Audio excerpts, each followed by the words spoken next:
지난주에 이어서 31강 시작합니다. 오늘은 좀 특별한 시간을 가지고자 합니다. 요한계시록을 더 깊이 이해하기 위해서 요한계시록에서 자주 많이 사용되는 문장 구조에 대해서 설명을 할까 하거든요. 히브리 문장 구조인 교차 병행 대꾸법에 대해서 여러분들이 더 잘 알게 되면은 성경을 더 풍성하게 이해할 수 있을 것이라 생각이 듭니다. 여러분, 세상에서 많이 팔린 책들 중에 가장 많이 판매된 책이 있다면 무엇일까요? 여러 책들이 있겠죠. 해리포터나 마오쩌둥 어록, 다빈치 코드, 또 반지의 제왕 및 여러 책들이 있을 것입니다. 그런데 압도적으로 많이 팔린 책은 성경이라고 합니다. 40억 권 이상 판매되었다고 하거든요. 오랜 역사 동안에 수많은 사람들로부터 성경은 사랑을 받아왔는데 왜 많은 사람들이 성경을 사랑할까요? 사랑받는 이유가 무엇이겠습니까? 저는 이렇게 생각합니다. 많은 책들이 훌륭한 작가들에 의해서 탁월하게 지어졌겠지만 성경은 성령 하나님께서 40여 명의 저자의 마음에 감동을 주시면서 친히 쓰신 기록이기 때문입니다. 하나님이 우리를 위해서 성령의 감동을 받은 사람들을 통해 주신 것이죠. 저는 성경 읽을 때마다 깜짝깜짝 놀랄 때가 참 많이 있습니다. 오랜 역사 기간에 많은 다양한 사람들을 통해서 말씀하셨음에도 불구하고 전체적으로 통일되는 메시지, 완전한 기록, 그뿐만 아니라 성경을 기록한 구조에 대해서도 많이 놀라거든요. 오늘 요한계시록에서 제가 그 부분에 대해서 잠깐 소개할까 합니다. 여러분, 성경은 하나님이 우리에게 말씀하시는 귀한 책입니다. 그 성경을 통해서 여러분들 하나님을 더 풍성하게 알아가는 계기가 되기를 바랍니다. 그러면 요한계시록에 많이 나타난 교차 대꾸법에 대해서 잠시 설명을 드릴까 합니다. 그래서 키아스마, 또 키아스무스라고 하는 그리스식 표현인데요. 비슷하거나 상반된 어휘로 짝을 이루고요. 어휘만 아니라 전체 구조나 문장에서 교차 대꾸를 이루면서 의미 전달하는 방식들인 것이죠. 예를 들어 이런 것입니다. 소년이 있고 소녀가 있겠죠. 이것은 대꾸를 이루고 있지 않습니까? 그리고 그 소녀는 잘생겼다. 그 소녀는 예쁘다. 이것도 교차 대꾸를 이루고 있는 것입니다. 또 유명한 속담에는 뭉치면 살고 흩어지면 죽는다. 오늘 코로나 상황에서는 정반대를 하더라고요. 뭉치면 살고 흩어지면 죽는다. 이것도 교차 대꾸를 이루고 있는 것이죠. 성경에도 이런 표현들이 많습니다. 빌레몬서에서 이렇게 기록되어 있습니다. 주 예수와 및 모든 성도에 대한 내 사랑과 믿음이 있음을 들음이니. 바울이 빌레몬의 사랑과 믿음에 대해서 얘기하고 있는데 주 예수에 대한 사랑인지 성도에 대한 사랑인지가 명확하지 않습니다. 근데 이것을 교차 대꾸로 보면 더 의미가 분명하게 드러나는 것이죠. 빌레몬에게 쓰는 사랑과 믿음, 이 믿음은 예수 그리스도에게 대한 것이었고 이 사랑은 성도에 대한 사랑이라는 것입니다. 이거를 교차 대꾸로 보면은 더 분명하게 의미가 드러나게 되는 것이죠. 요한계시록에는 이러한 표현들이 상당히 많습니다. 우리가 계속 살펴보았듯이 내 환상 구조에도 교차 병행 대꾸가 이루어지고 있죠. 요한이 1장부터 3장까지 7교회 환상을 봅니다. 7교회는 지상에서 전투하는 교회를 말하고 있는 것이죠. 그리고 맨 마지막 장에 병행 대꾸로 새하늘 새 땅, 즉 승리한 완성된 교회를 대꾸로 표현하고 있는 것입니다. 그리고 4장부터 16장까지 바벨론의 심판을 말하고 있죠. 역사 속에서 진행이 되다가 7장부터 20장까지는 바벨론의 멸망, 세상 끝날을 교차 대꾸로 표현하고 있는 것입니다.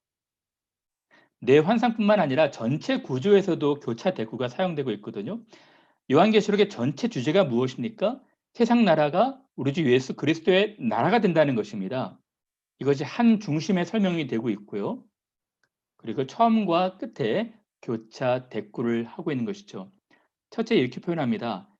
반드시 속히 일어날 일들을 그 종들에게 보이시려고 그의 천사를 그 종 요한에게 보내어 알게 하신 것이라.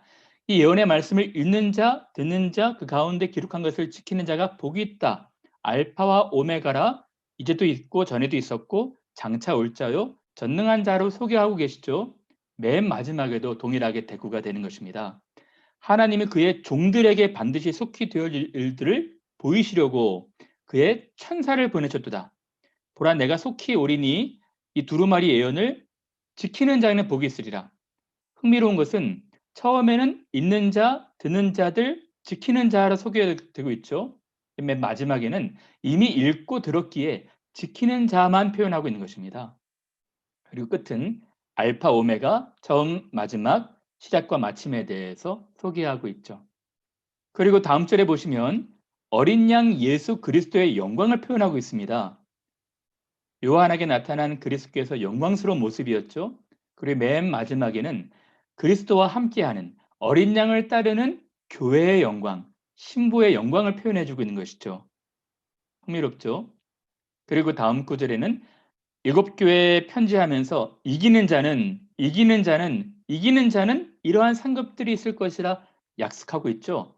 그리고 맨 마지막의 병행은 이기는 자가 얻을 상급에 대해서 말씀해주고 있는 것입니다. 그들이 하나님과 함께 있을 것이고 일곱 교회에 약속한 모든 예언들이 이루어지고 있는 것이죠. 좀 더 이해하기 쉽게 제가 간단한 구조를 가지고 왔는데요. 전체의 핵심 메시지가 세상 나라가 그리스도의 나라가 된다는 것이고요. 처음에 복 있는 자 소개가 되고 마지막 구절에도 병행이 됩니다. 그 다음 구절에는 예수님의 영광된 모습과 예수님을 따르는 성도들, 신부들의 영광된 모습을 표현하고 있죠. 그리고 심판 중에서도 이기고 승리하는 자가 누릴 영광에 대한 약속이 훗날에 이루어지게 되는 것이죠. 이와 같이 요한계시록에는 교차 대꾸 구조가 상당히 많이 있거든요. 이러한 구조로 19장, 20장도 우리가 해석할 수 있는 것입니다. 19장에 예수께서 재림하시고 20장에 천년왕국이 오지 않습니까? 이 부분도 참 어려운 부분입니다. 근데 요한은 교차 대꾸를 사용하고 있는 것이죠. 그리고 새하늘 새 땅에 대한 해석에도 도움이 될 것입니다. 이뿐만 아니라 전체 요한계시록에 사용된 구조를 잘 이해하게 될 때에 여러분들이 요한계시록을 분명하게 이해할 수 있을 것입니다. 저는 요한계시록 읽으면서 참 요한계시록이 깊고 아름답다라는 생각이 들어요. 그래서 어떤 분들은 요한계시록의 저자가 사도 요한이 아니라 전혀 다른 인물일 것이다라고 말씀하시는 현대 성서학자들도 계신데요. 어떤 부분에서 보면 사도 요한이 연로해서 잘 아는 브로고로 같은 분들에게 대필 했을 것이라 보는 것도 일리가 있겠지만 전통적으로는 성령 하나님께서 요한을 감동하셔서 이러한 글들을 쓰게 하신 것이죠. 그러면 19장, 20장 해석을 다시 한번 볼까요? 19장, 20장의 해석은 참 어려운 부분입니다. 예수님께서 재림하신 뒤에 천년 왕국이 20장에 등장하지 않습니까? 그래서 이러한 문장의 흐름으로 역사적 전천연설 주장자들이 계신 거거든요. 이뿐만 아니라 16장에 아마겟돈 전쟁이 있은 뒤에 19장 예수께서 재림하실 때 하늘의 천사와 성도들을 이끌고 두 짐승을 벌하시는 백마부대 전쟁이 있거든요. 그런데 흥미로운 것은 천년왕국도 후에 마곡 전쟁으로 두 짐승의 임금격인 용을 사단을 벌하신다는 것입니다. 20장 천년왕국 후에 또 전쟁이 있는 것이죠. 여러분 이런 부분들을 어떻게 해석할 수 있을까요? 그런 면에서 키아스모스 구조가 도움이 되는 것입니다. 17장 18장에는 음녀 바벨론의 심판이 나옵니다. 이것이 교차 병행 대꾸로 21장 22장에 신부 예루살렘이 완성이 되는 것이죠. 음녀의 대꾸는 신부고요. 바벨론의 대꾸는 예루살렘인 것입니다. 요한이 지금 그것을 표현하고 싶었던 것이죠. 그리고 19장에 보면 백마 타신 이가 재림을 하고 계시고요. 여기서 병행은 백보자 심판, 크고 흰 보좌에서 예수께서 심판을 하시는 것입니다. 그리고 이제 백마부대 전쟁, 두 짐승의 심판을 받게 되거든요. 여기서 병행은 용의 심판을 받게 되는 것이죠. 마곡 전쟁으로 사단이 심판을 받는 것입니다. 그리고 사단이 무저갱에 갇혀서 천년 옥살이를 하는 것의 병행 대꾸는 성도가 천년 동안 다스린다는 것이죠. 요한은 이 구조를 통해서 심판과 재림과 전쟁과 예루살렘 완성을 설명해 주고 있는 것입니다. 조금 더 쉽게 다른 구조를 가져왔습니다. 음녀 바벨론이 심판을 받습니다. 신부 예루살렘이 완성이 되는 것이죠. 백마 타신 이가 심판을 하는데 백보자 심판이 병행되는 것입니다. 19장 예수께서 재림하시면서 백마 부대를 이끌고 두 짐승을 심판하시고 이제 곡 마곡 전쟁으로 용을 심판하시는 것이죠. 사단이 1000년 동안 갇히게 되고 성도가 1000년 동안 왕노릇한다는 구조로 요한이 기록하고 있는 것입니다. 앞으로 19장, 20장을 자세하게 강의하게 될 때 더 설명하도록 하겠습니다. 또 이뿐만 아니라 새하늘 새 땅에 대한 해석에도 큰 도움이 되거든요. 21장은 다음과 같이 말합니다. 새하늘과 새 땅을 보니 처음 하늘과 처음 땅이 없어졌고 바다도 다시 있지 않더라. 그리고 2절 3절에는 거룩한 성 예루살렘이 하늘로부터 내려오니 신부가 남편을 위하여 단장한 것 같더라. 내가 들으니 보좌에서 큰 음성이 나와서 이르되 보라 하나님의 장막이 사람들과 함께 있음에 하나님이 그들과 함께 계시리니 그들은 하나님의 백성이 되고 하나님은 친히 그들과 함께 계셔서 이렇게 새하늘 새 땅을 표현하는데요. 4절은 다음과 같이 말합니다. 다시 사망이 없고 애통하는 것이나 곡하는 것이나 아픈 것이 다시 있지 아니하리니 처음 것들이 다 지나갔음이로라. 5절에는 보라 내가 만물을 새롭게 하노라. 새하늘 새 땅을 표현하고 있거든요. 여러분 여기서도 교차 대꾸가 일어납니다. 21장의 새하늘과 새 땅을 이해하게 될 때 정말 어려운 부분은 바다도 다시 있지 않더라라는 부분이거든요. 여러분 우리가 앞서 살펴봤지만 보좌 근처에는 유리바다가 있었지 않습니까? 근데 여기는 바다가 다시 있지 않다고 말하고 있습니다. 무슨 뜻일까요? 설명을 드렸겠지만 바다는 악의 영역으로 사람들이 이해를 했습니다. 그래서 바다에서 올라오는 짐승이 있었잖아요.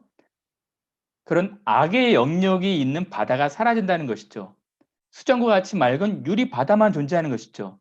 그래서 여기서 교차 병행으로 이해하자면 바다도 다시 있지 않더라의 병행은 다시 사망이 없고 애통하는 것이나 곡하는 것이나 아픈 것이 다시 있지 않다는 것이죠. 그런 의미에서 바다는 악을 말하고 있는 것입니다. 죄가 사라진다는 것입니다. 흥미롭죠? 그리고 처음 하늘과 처음 땅, 처음 것들이 다 지나갔고 새 하늘과 새 땅을 보니의 병행은 보라 내가 만물을 새롭게 한다는 표현인 것이죠. 즉 새하늘 새 땅은 이 땅이 없어지고 전혀 다른 새로운 공간으로 간다는 것이 아니라 하나님께서 지으신 에덴, 하나님께서 창조하신 모든 만물이 다시 새로워진다는 것입니다. 즉 하나님께서 새롭게 만물을 만드시는 것이 아니라 지으신 만물을 죄로 인해서 오염되고 부패된 그 만물을 다시 회복하시고 새롭게 갱신하신다는 것이죠. 전에 제가 강의했던 것처럼 여기에 대한 또 다른 근거 해석들이 있습니다. 한 슬라이드만 더 소개하고 마칠까 합니다. 어떤 분들은 우리가 지금 살고 있는 이 지구는 모든 것이 다 소멸되고 불타고 없어지고 다른 공간으로 가신다고 말씀하시는 분들이 있죠. 반면에 우리가 있는 이 땅이 하나님께서 처음 지으셨을 때처럼 다시 회복하신다는 의견들이 있습니다. 첫째 주장하시는 분들은 베드로 후서의 말씀을 인용하는 것이죠. 그날에 하늘이 불에 타서 풀어지고 물질이 뜨거운 불에 녹아지려니와 우리는 그의 약속대로 의가 있는 곳인 새하늘과 새 땅을 바라보도다. 두 번째 갱신을 말씀하시는 분들은 또 로마서 말씀, 피조물들이 지금 학수고대하면서 썩어짐의 종로로 탄 데서 해방되기를 바라보면서 예수 그리스도의 재림을 기다린다고 하는 것이죠. 저는 우리가 사는 세상이 회복이 되고 갱신이 될 것이라고 믿고 있거든요. 그 근거는 다음과 같습니다. 첫 번째는 새롭다의 성경 용어인데요. 새하늘 새 땅에서 사용된 것은 전혀 기원적으로 새로워지는 것이 아니라 다시 새롭게 되는 갱신, 카이노스를 쓰고 있는 것이죠. 두 번째는 바울의 이해입니다. 사람뿐만 아니라 온갖 부패와 썩어짐의 종로를 타는 피조물도, 동물, 식물들도 처음 창조된 그 세계를 고대하고 희망하고 있다는 것입니다. 세 번째는 연속성과 비연속성인데요. 여러분 우리 몸도 부활하지 않겠습니까? 몸이 부활할 때 전혀 새로운 몸을 입는 것은 아닙니다. 우리가 입고 있는 이 몸이 새로워지는 것이죠. 그런 의미에서 연속성이고요. 그러나 썩어지지 않는, 부패되지 않는 몸을 입고 부활하게 된다는 것입니다. 그런 의미에서 비연속성이 되는 것이죠. 하나님께서 우리의 몸을 새롭게 하시는 것처럼 온 세상도 새롭게 하실 것입니다. 그리고 새 예루살렘에 대한 표현인데요. 21장에 보면 이 새 예루살렘이 하늘에서 내려온다라고 표현하고 있거든요. 그러므로 하나님 나라는 우리가 가는 것이 아니라 우리에게 오는 것이라 말하고 있는 것이죠. 다섯 번째로는 결말이 하나님의 승리로 끝내야 한다는 것입니다. 여러분, 하나님께서 지으신 모든 세상을 포기하고 또 다른 공간을 지으셨다면 사단이 승리하는 것 아니겠습니까? 사단이 인베이드해서 점령해서 다 망가뜨린 이 세상을 하나님께서 악의 세력을 심판하시면서 다시 회복하셔야지 하나님의 승리로 끝나게 되는 것이죠. 그리고 우리가 아까 살펴보았던 교차 대꾸 문장 표현으로 새하늘 새 땅은 전혀 다른 공간이 아니라 우리가 살아가는 이 땅이 새로워질 것이라 저는 믿고 있는 것입니다. 여러분, 이 날이 가까우고 있습니다. 언제인지는 아무도 모르겠지만 하나님께서 시작하신 그 나라 완성하실 것입니다. 하나님께서 그 놀라운 계획을 말씀을 통해서 우리에게 보여주신 것이죠. 여러분, 하나님이 우리를 사랑하심으로 그의 계획을 다 드러내신 것입니다. 여러분들이 말씀을 읽으시면서 하나님의 놀라운 계획을, 그 아름다운 계획을 더 깊이, 더 넓게 알아가시는 귀한 분들 되시기를 바랍니다. 감사합니다.